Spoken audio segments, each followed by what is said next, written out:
जायमाने जनार्दन।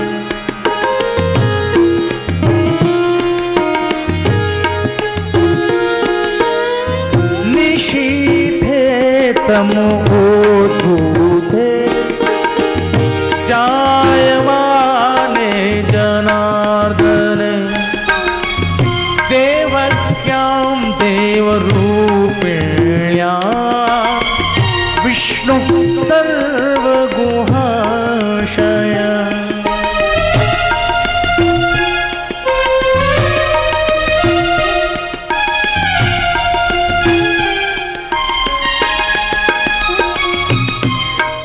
आविरासीत् यथा प्राच्यम् यथा प्राच्यां दिशीन्दुरेव पुष्कलः। निशीथे तम उद्भूते जायमाने जनार्दने।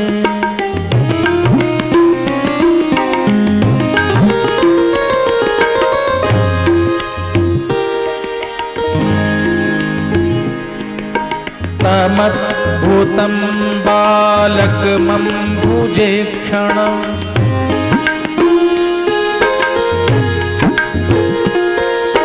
चतुर्भुजं शंख गदायुधायुधम्।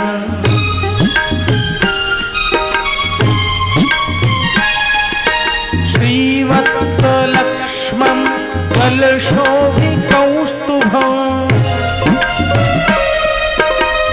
पीताम्बरं सान्द्रपयोधसौभगम्।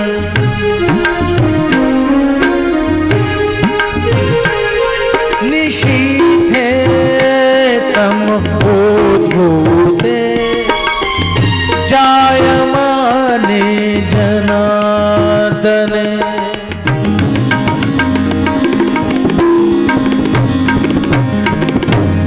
ठीक अर्धरात्रि में जैसे प्राची दिशा के अंधकार को चीरकर चंद्रमा प्रकट होता है, वैसे ही भगवान ने अपने आप को कंस के कारागार में वसुदेव के सन्मुख अपने आप को प्रकट कर लिया।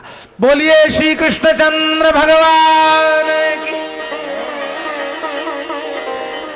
उसी काल में भगवान की योग माया ने अपने आप को प्रकट किया नंद बाबा के यहाँ। बरसती हुई इस अर्धरात्रि में वसुदेव भगवान की स्तुति करने के पश्चात ले चले गोकुल और वहां योग माया को, उस कन्या को गोद में लिया। अपने लाड़ले लाल को मैया यशोदा के पर सुलाया और वापस लौटे तो ये समाचार कंस के कान में गया। कई कई सीढ़ियां लांघता हुआ कंस आया, कन्या को छीन लिया, पटकना चाहा पृथ्वी पर, हाथ से छूटकर आकाश में चली गई। अष्टभुजा देवी के रूप में प्रकट हो। मूर्ख मूर्ख मूर्ख मूर्ख, तू मुझे क्या मारेगा? तुझको मारने वाला तो ब्रज में जन्म ले चुका। कंस अनमना सा लज्जित हुआ, बहन बहनोई से क्षमा याचना करता हुआ अपने महल को लौट गया। और वो कन्या जो आकाश में अष्टभुजा देवी के रूप में प्रकट हुई थी, विंध्याचल पर जा विराजमान हुई। आज भी विंध्यवासिनी माता के रूप में उसकी पूजा होती है। बोलिए विंध्यवासिनी भवानी की। यहाँ तो कारागार में ये घटना घटी और वहां ब्रज में नंद के गांव में, नंद के ठाव में, नंद भवन में ये पुकार उठी कि नंद बाबा के वृद्धावस्था में एक बहुत ही सुंदर सो मलूक सो लाला भयो है। दासी ने आए के बाबा को आए के बधाई दे। बाबा बधाई है, बधाई। आप सब बधाई है बधाई बोलेंगे, नहीं तो गूंगे हो जाएंगे। बधाई है बधाई, बधाई बधाई है बधाई, बधाई बधाई बधाई। बात उड़ी ब्रज के गांव गांव में फैली। ग्वाल बाल गोपीजन अनेक उपहार लिए हुए आप पहुंचे बाबा के महल के द्वार पर और बधाई दे रहे हैं। बाबा बधाई है बधाई, उत्सव मन रहा है, धूम मच रही है और आनंद का कोई पार नहीं। सारे के सारे देवता अद्भुत दृश्य को देखने उपस्थित हैं। आज ब्राह्मणों के रूप में स्वस्तिवाचन करके कल्याण की कामना कर रहे हैं नंद बाबा की। हरि ओम स्वस्ति न इंद्रो बृहस्रवाः स्वस्ति नः पूर्वा विश्ववेदाः स्वस्ति नस्तार्क्ष्यो अरिष्टनेमिः स्वस्ति नो बृहस्पतिर्दधातु। बोलो नंद के लाला की, जसोदा मैया के छैया की, बलदाऊ के भैया की जय जय श्री राधे। आनंद आनंद ब्रज में है, चारों तरफ धूम है रही है, उत्सव मन रहे हैं। आय आय के लाला के दर्शन करके धन्य है रहे हैं सबरे ब्रजवासी। ऐसो सुंदर आज तक उत्सव न कहूं भयो न कबऊ होए। या ब्रज में जैसा उत्सव आज मन रहा है वाको वर्णन तो शारदा शेषहु नहीं कर सके हैं। ऐसा आनंद या ब्रज में छा रहे है। आज आप सब अपनी आखिर में यह लाला को रूप बसा लो भैया, और बड़े ऊंचे स्वर में कहियो बोलो कृष्ण कन्हैया लाल की जय। सो भैया पहले एक बधाई सुन लो, फिर वाके बाद नंद के आनंद भय जय कन्हैया लाल। ओ नंद लाला प्रगट भैया बिरज में लड़ुआ बटे। नंद लाला प्रगट भैया बिरज में लड़ुआ बटे। नंद लाला प्रगट भैया बिरज में लड़ुआ बटे। नंद लाला प्रगट भैया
बधाई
मैया की, बाबा के लाला की, लाला के बाबा की, बाबा और लाला की जय जय श्री राम।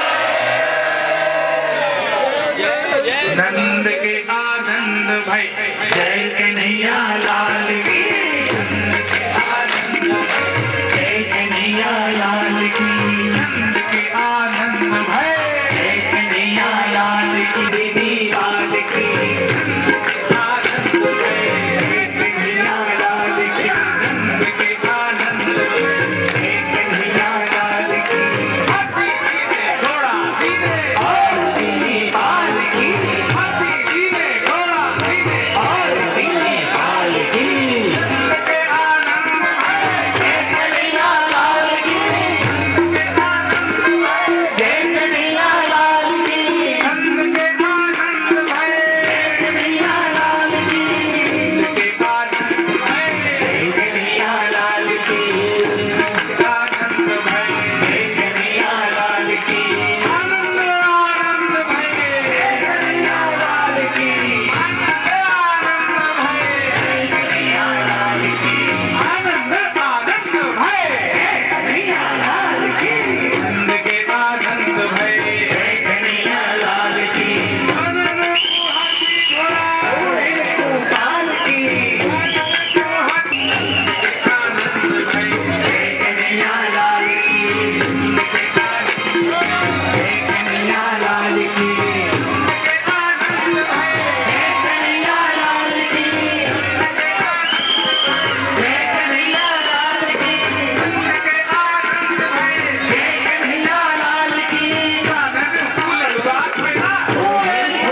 सुधर कन्हैया ब्रजजन को नवनीत खवैया ब्रजजन को नवनीत खवैया देखत ही मन नैन चुरैया देखत ही मन नैन चुरैया अपनो सर्वस दिन भोगे अपनो सर्वस दिन भोगे आरती बाल करगी आरती बाल कृष्ण की मधुर सुहावे तो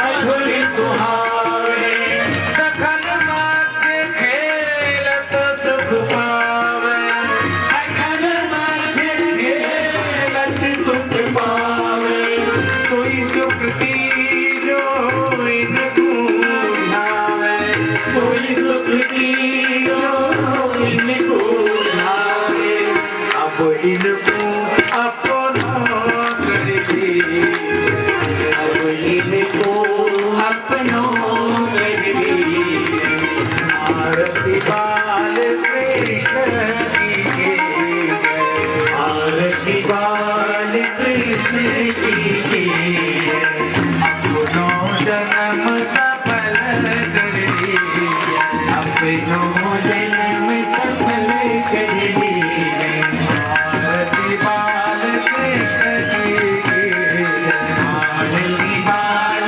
कृष्ण की अपनो जन्म सफल कर दिए अपनो जन्म सफल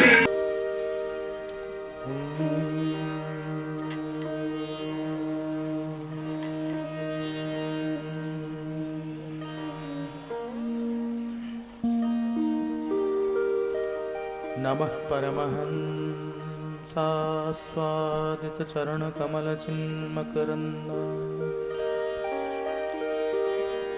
भक्त जनमानस निवासाय श्री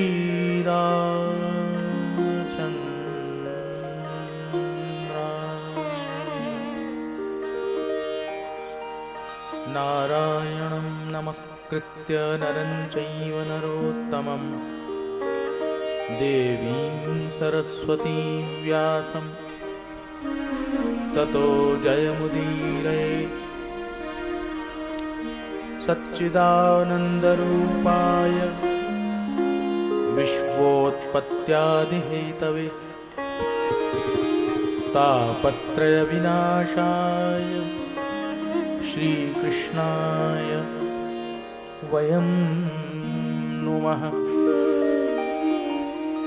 यं प्रव्रजन्तमनुपेतमपेतकृत्यं द्वैपायनो विरहकातराजुहाव पुत्रेति तन्मयतया तरवोऽभिनेदु स्तन् सर्वभूतहृदयं मुनिमानतोऽस्मि ध्येयं सदा परिभवग्नमभीष्टदोहम् तीर्थास्पदं शिवविरिञ्चिनुतं शरण्यं भृत्यार्त्यहं प्रणतपालभवाब्धिपाभदेहं दनुजवनकृशानुं ज्ञानिनामग्रगण्यं सकलगुणनिधानं वानराणामधीशं रघुपतिप्रियभक्तं वातजातं नमामि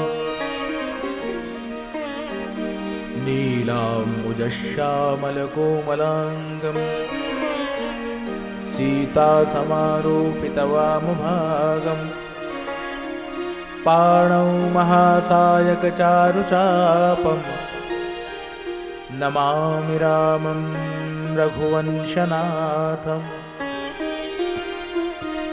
नमामि कृष्णं यदुवंशनाथम्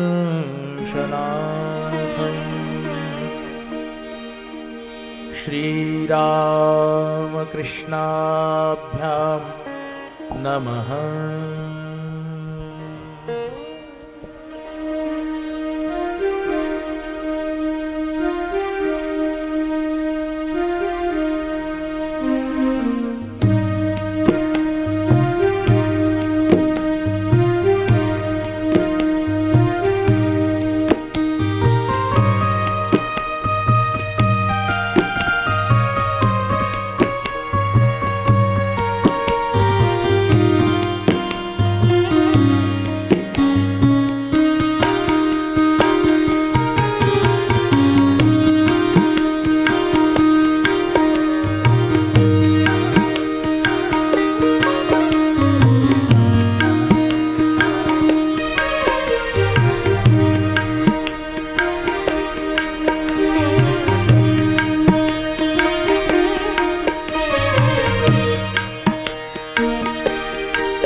वासुदेव नारायण कृष्ण कृष्ण नारायण वासुदेव नारायण कृष्ण कृष्ण नारायण वासुदेव नारायण कृष्ण कृष्ण नारायण वासुदेव नारायण कृष्ण कृष्ण नारायण गोविंद नारायण कृष्ण कृष्ण नारायण गोविंद नारायण कृष्ण कृष्ण नारायण वासुदेव नारायण कृष्ण कृष्ण नारायण वासुदेव नारायण कृष्ण कृष्ण नारायण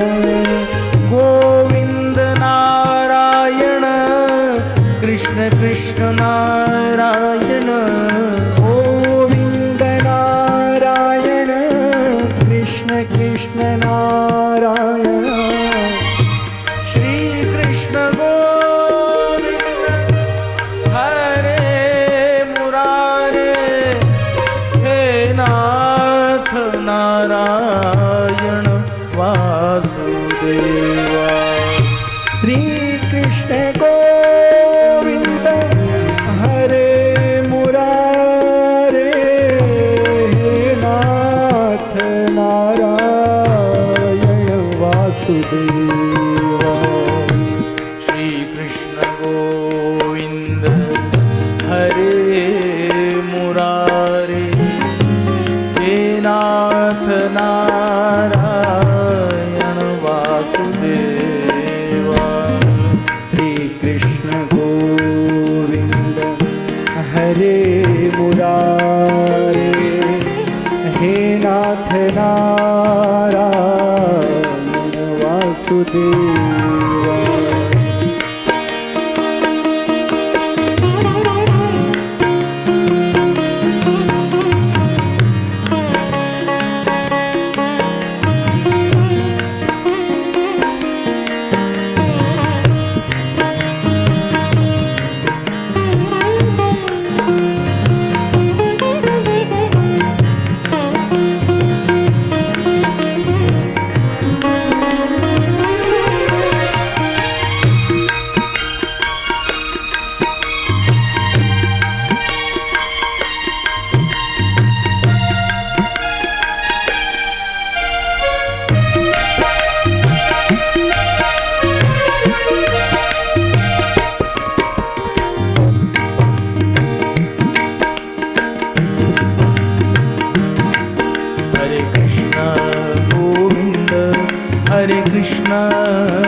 कृष्ण लाल की जय जय श्री राधे जय जय श्री राधे जय जय श्री राधे श्याम।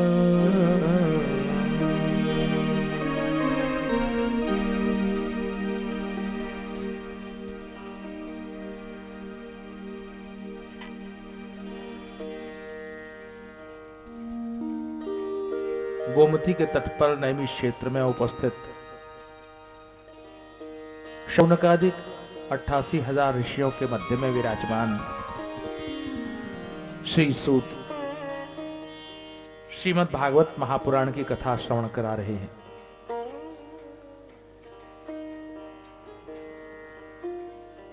पंचम दिवस की कथा का प्रारंभ करते हुए श्री सूत ने कहा, हे ऋषियों, महाराज परीक्षित से नित्य की भांति पूजित हो परमहंस श्री शुकदेव उच्च आसन पर आसीन हुए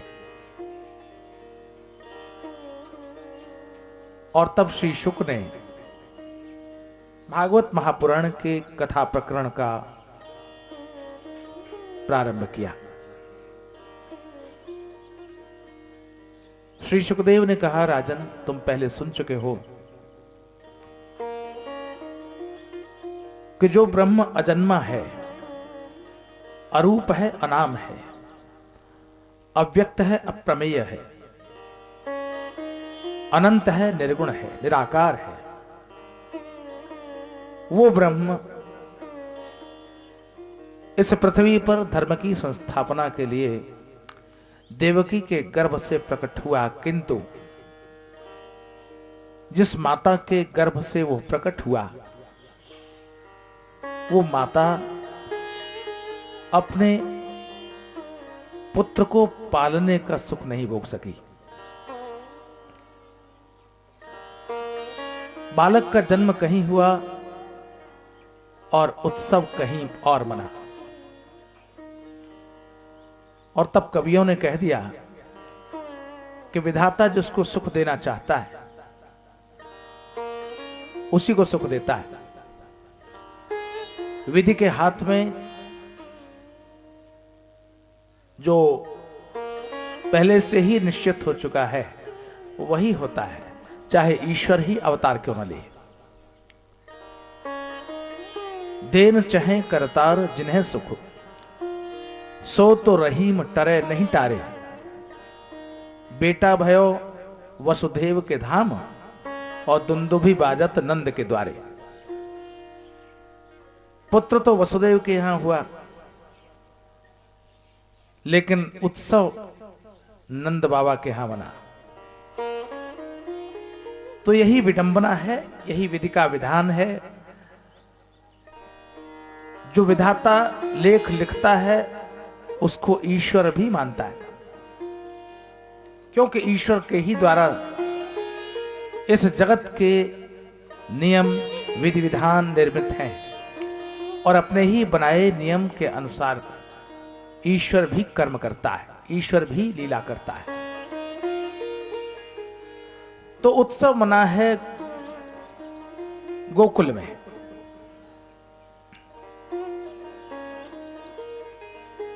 गोकुल जहां बहुत सी गायें हैं, गोकुल जहां नंद बाबा है,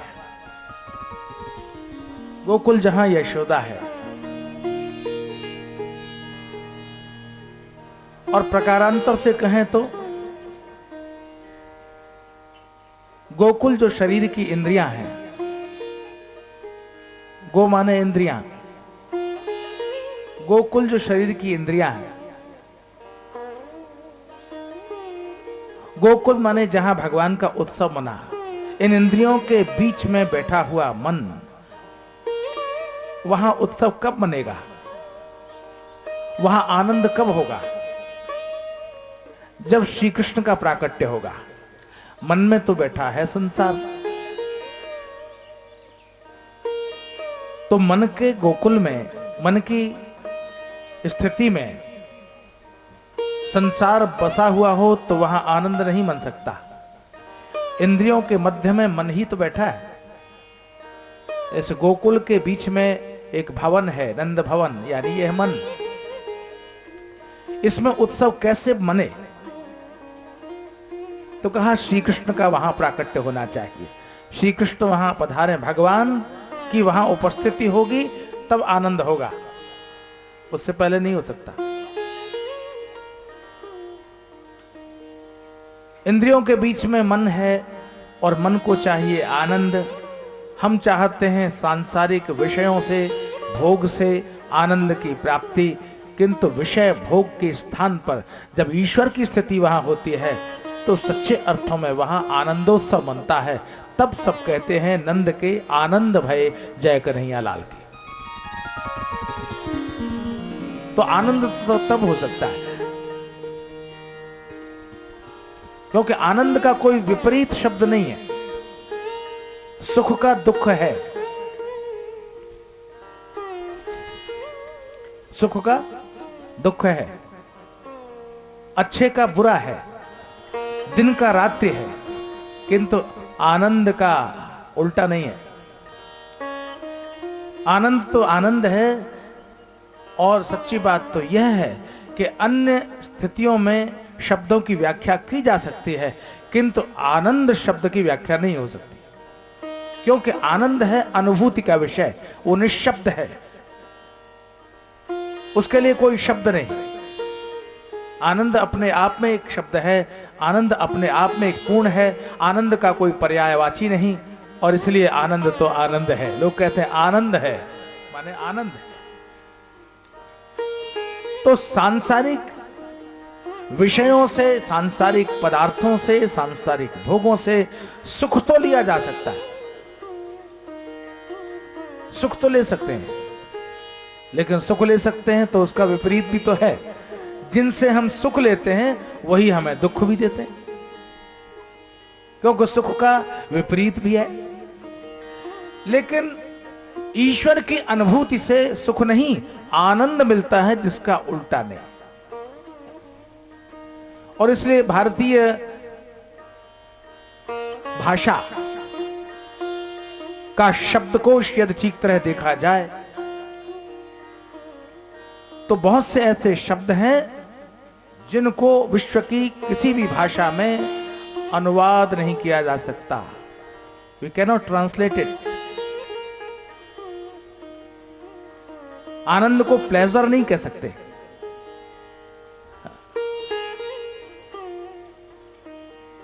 किसी को मिलते हैं तो कोई बहुत बहुत खुशी हुई आपसे मिलकर, बहुत अच्छा लगा, बड़ा सुख हुआ, and please to see you, a pleasure to see you, ये कहते हैं। लेकिन आनंद नहीं है। आनंद वो है जहां किसी का प्रवेश नहीं, सिर्फ अनुभूति है, सिर्फ अनुभूति, अवर्णनीय है, शब्दातीत है, अकल्पनीय है। उसके लिए कोई व्याख्या नहीं, उसके लिए कोई संकेत नहीं, उसके लिए कुछ भी कहने के लिए कोई माध्यम भी नहीं है, वो केवल अनुभूति का विषय है। हां, आनंद का एक और शब्द है, और वो संस्कृत में ही है, हिंदी में ही है। तो आनंद शब्द भी संस्कृत का ही है। तो आनंद का अगर दूसरा शब्द ढूंढे संस्कृत में या हिंदी में तो है, और वो है आह्लाद।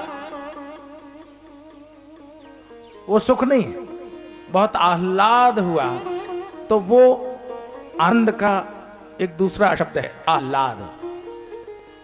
उसी आह्लाद शब्द का प्रयोग यहां शुकदेव ने किया।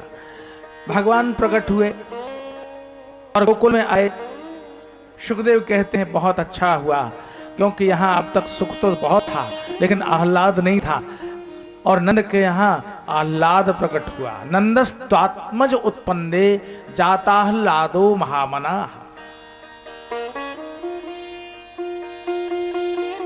आत्मज शब्द बहुत सार्थक है, आत्मा से उत्पन्न होने वाला। तो शरीर से उत्पन्न होने वाले सुख हैं और आत्मा से उत्पन्न होने वाला आनंद है। इसलिए जानबूझकर आत्मज शब्द का प्रयोग किया।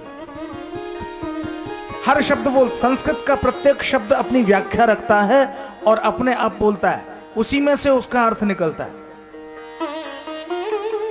ऐसा नहीं कि चाहे जो कुछ अलल टप कह दिया वो नहीं हो। जाताह्लादः नंदस्त्वात्मज उत्पन्ने जाताह्लादः। नंद के आत्मज उत्पन्न हुए, तो जब आत्मज उत्पन्न हुए तो उसके साथ क्या उत्पन्न हुआ, तो कहा आह्लादः जाता। आह्लाद उत्पन्न कहां से उत्पन्न हुआ, आत्मा से। तो इसका मतलब क्या हुआ, आत्मा से आनंद उत्पन्न होता है और इंद्रियों से सुख उत्पन्न होता है। और इंद्रियों से सुख उत्पन्न होता है तो संभावना है दुख भी हो सकता है, किंतु आत्मा से जो आनंद उत्पन्न होता है वहां दुख नहीं हो सकता, वहां तो परमानंद की अनुभूति है।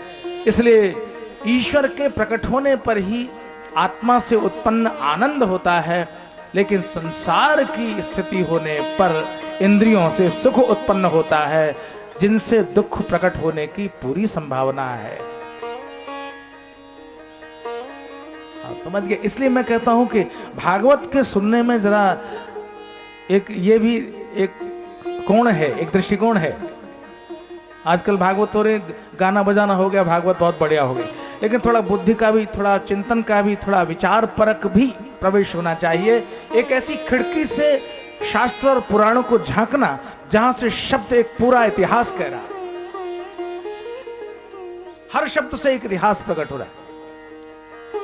बहुत अच्छा हुआ, देवता ब्राह्मणों का रूप धारण किए हुए वहां उपस्थित हुए, स्वस्ति वाचन किया। वाचयित्वा स्वस्तेनम जात कर्मात्मजस्य वै। धूम मची। ऐसा उत्सव आज तक न मना न मने।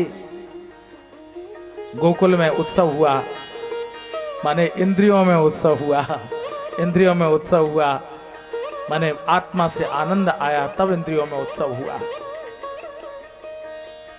सब ने कुछ न कुछ दिया। गांव-गांव से गोपियां ग्वाल बाल अनेक प्रकार के उपहार लेकर उपस्थित हुए और बाबा को बधाई देने लगे। बाबा बधाई है, बधाई। आनंद से बुढ़ापे में 80 वर्ष की अवस्था नंद राय की, और उस अवस्था में उन्हें लाला हुआ है, इस बात की प्रसन्नता का कोई पार नहीं। कुछ न कुछ उपहार दे रहे हैं, भेंट दे रहे हैं, और पालने में सोए हुए लाला को निहार रहे हैं, टुकुर टुकुर दर्शन कर रहे हैं, पालना झुला रहे हैं, और इस तरह इस ब्रज का आनंद बढ़ता ही चला जा रहा है।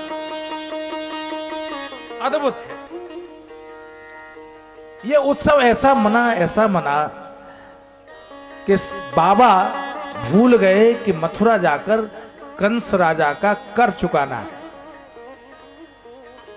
आदमी दोनों काम एक साथ करना चाहता, भजन भी हो जाए और सब काम भी हो जाए।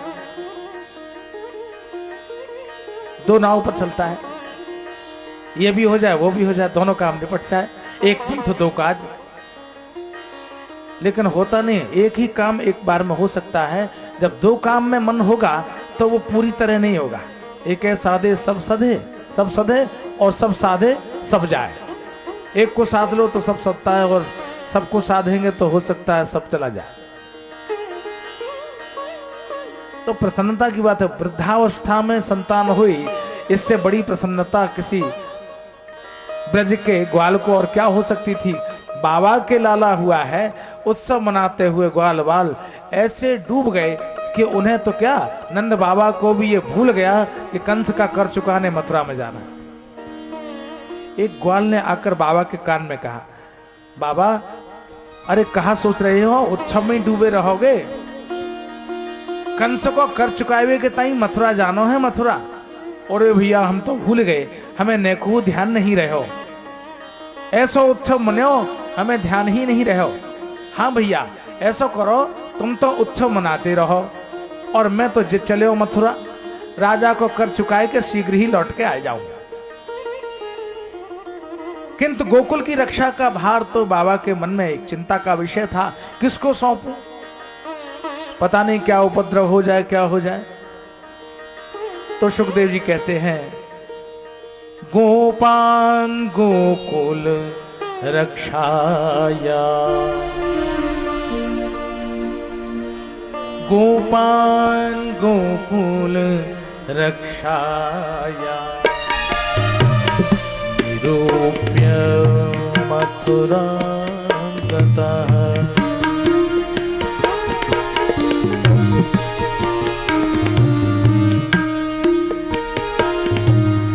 गोपान गोकुल रक्षाया, निरूप्य मथुरा गतः। नन्दः कंसस्य वार्षिक्यं करं दातुं कुरुत्वः।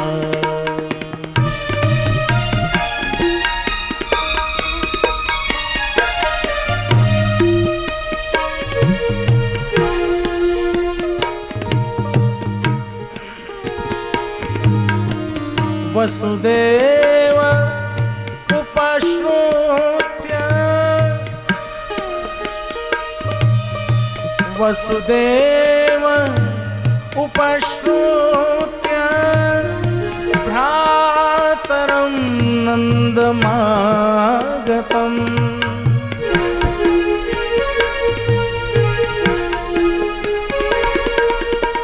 वसुदेव उपश्रुत्य भ्रातरं नन्दमागतम्।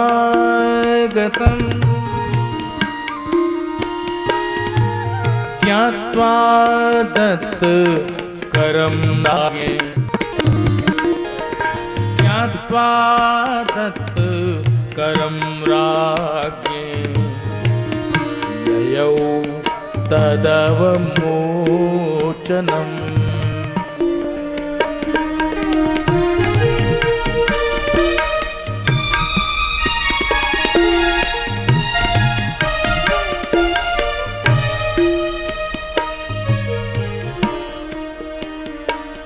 की रक्षा का भार ग्वाल वालों के ऊपर सौंप कर बाबा मथुरा प्रस्थान कर गए। अब विचार कीजिए, जिसके बेटा हुआ हो, किसके? नंद बाबा के या वसुदेव के? बेटा किसके हुआ? नंद बाबा तो मान रहे हैं बेटा मेरे हुआ है, बेटा हुआ किसके है? बेटा तो वसुदेव के हुआ है, और नंद बाबा मान रहे हैं कि मेरे हुआ है। तो नंद बाबा मथुरा में कंस का कर चुकाने जब गए, तो बेटा जिसके हुआ है वो आस लगाए बैठा था कि कौन सी घड़ी आएगी मैं अपने लाल के दर्शन करूंगा। खबर आएगी आधी रात्रि में जिस बालक को मैं नंद के यहाँ छोड़ आया हूं वो कैसा होगा, कोई तो समाचार ला कर दे। और जब किसी ने आकर कहा बाबा आए हैं, नंद राय आए हैं, तो वसुदेव उपश्रुत्य, वसुदेव ने सुना, भ्रातरम नंदमागतम, भैया नंद आए हैं। बस दौड़ पड़े उनके ठहरने के स्थान पर, सब काम भूल गए वसुदेव। नंदराय ने कर चुका दिया था, लौटकर अपनी कुटिया पर आ चुके थे। तब तक वसुदेव सीधे पहुंच गए नंदराय के डेरे पर, और नंद बाबा ने देखा वसुदेव आए हैं, बस उठकर खड़े हो गए। जब तक नंद संभले तब तक तो वसुदेव ने दौड़कर नंद को अपने हृदय से लगा लिया और बिलख बिलख कर रोने लगे, जैसे बिछड़ा हुआ लाल मिल गया हो। ये कौन सा भाव है? वो कौन सी स्थिति है? वो कौन सा अवसर है? कोई व्यक्ति बहुत अधिक पढ़ा लिखा हो सकता है, कोई बहुत बड़ा ज्ञानी हो सकता है, कोई बहुत चतुर होशियार हो सकता है, लेकिन भाव का उद्रेक तो सब में बराबर होता है। अरे जो भाव किसी माँ में, किसी पिता में अपने उस पुत्र के प्रति उमड़ घुमड़ कर निकल पड़ता है, जिसने पैदा होते ही अपने बालक को विवशता से छोड़ दिया हो, वो भाव किसी बहुत ही एजुकेटेड हो, पढ़ा लिखा हो, बहुत होशियार हो, समझदार हो, उसमें नहीं आ सकता। ऐसा लगा जैसे उसी बालक से मिलना हुआ हो, कसकर भींच लिया, आंखों से आंसू बहाने लगे, हिलकी ले लेकर रोने लगे। नंदराय ने कहा भैया वसुदेव तुमको हुआ क्या?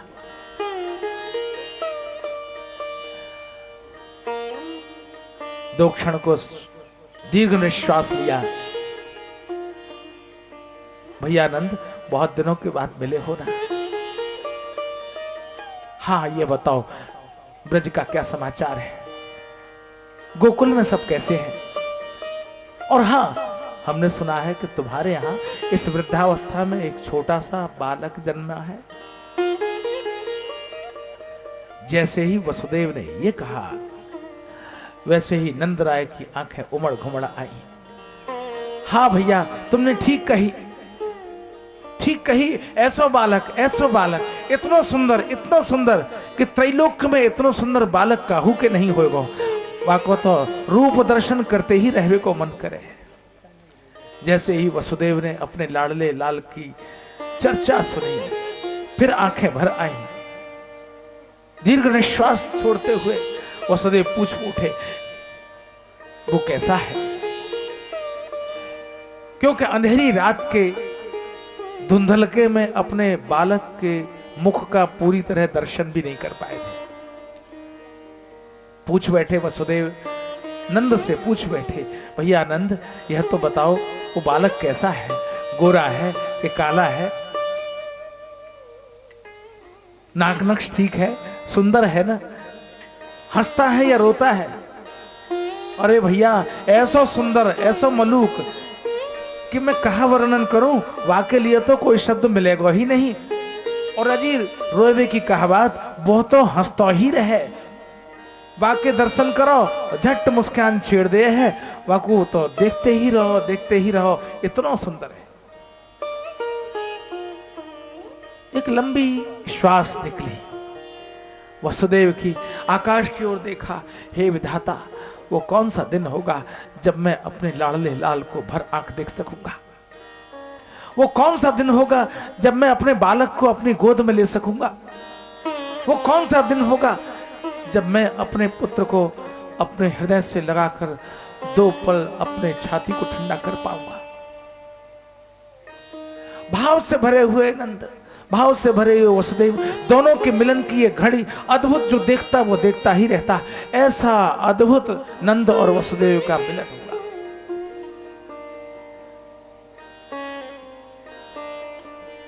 नंद राय ने कहा, भैया तुम चिंता मत करो, तुम्हें मेरे बालक के संबंध में पूछने की इतनी उत्कट इच्छा है, मैं जान गया इस दुष्ट कंस ने तुम्हारे इतने बालकों को मार दिया।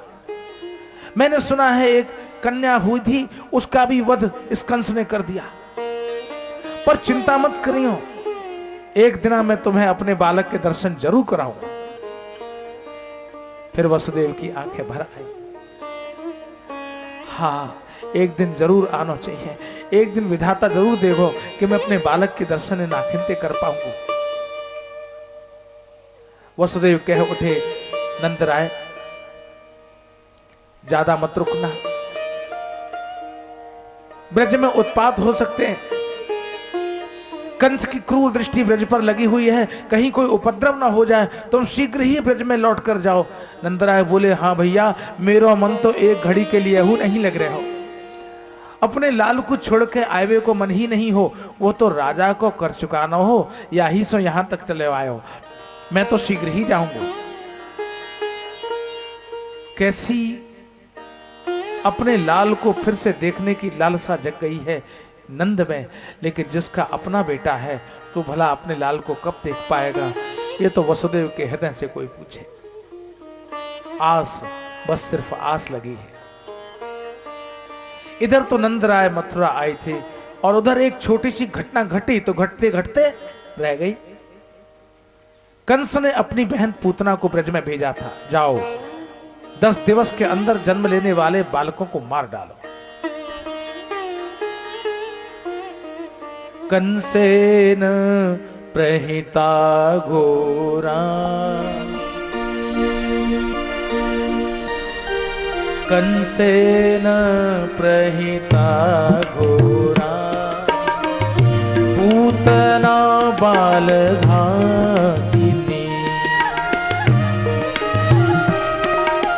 शिशुश्च चार निघ्नन्ति, पुरग्राम व्रजादिषु,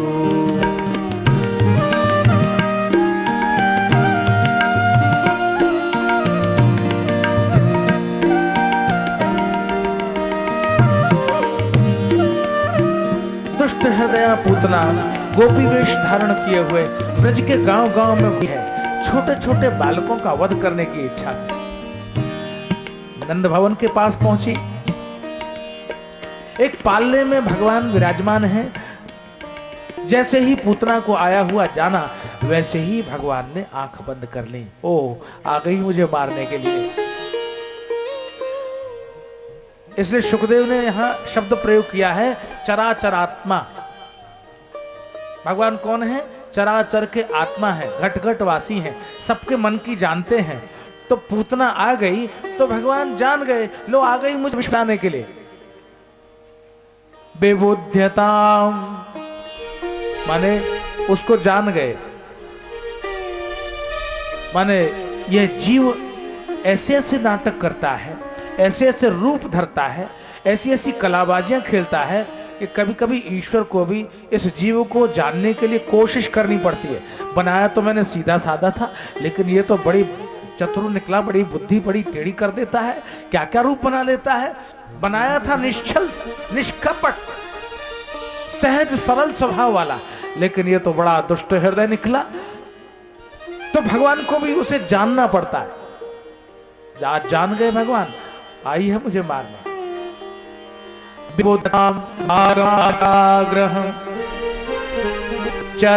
चराचरात्मा सन्मीलिते क्षणः, अनंतमानंत।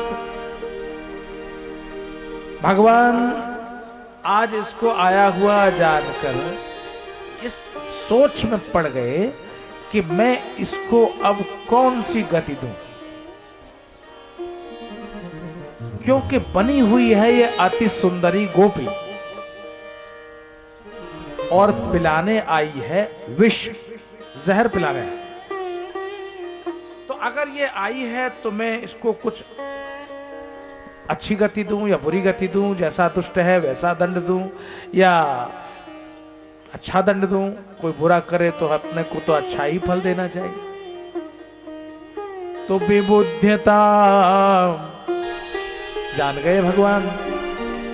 बालक मारिका ग्रहम, ये बालकों को मारने वाला ग्रह है जो यहां ब्रज में घूम रहा है। चराचरात्मा सनिमीलिते क्षण, क्या किया? आंखें बंद कर ली। अभी तो आंख खुली हुई थी लेकिन आंख बंद कर ली। सनिमीलिते क्षण है, निमीलिते क्षण है, देखना बंद कर दिया। कोई आया है मिलने के लिए, कोई आया है दर्शन करने के लिए, आया है मुलाकात करने के लिए। लोग तो अपने दरवाजे पर हमेशा लिखकर छोड़ते हैं, वेलकम, आप आए हैं तो आपका स्वागत है। लेकिन ये कौन सी बात है कि कोई मिलने आया है और हम तत्काल आंख बंद कर लें? ये बात तो ठीक नहीं। लेकिन भगवान ने आंखें बंद कर ली। तो किसी ने कहा कि आंखें क्यों बंद कर ली? भगवान ने कहा इन आंखों से तो मैं तब देखूं जब ये जैसी है वैसी दिखे। खूब सोचिएगा इस बात को। आदमी के कई रूप होते हैं। एक वो कि जैसा वो है, वो कि जैसा वो दिखता है, और एक वो जैसा वो दिखना चाहता है, दिखता नहीं है, पकड़ में आ जाता है। दिखना चाहता है कि मैं ऐसा, लेकिन कहीं ना कहीं से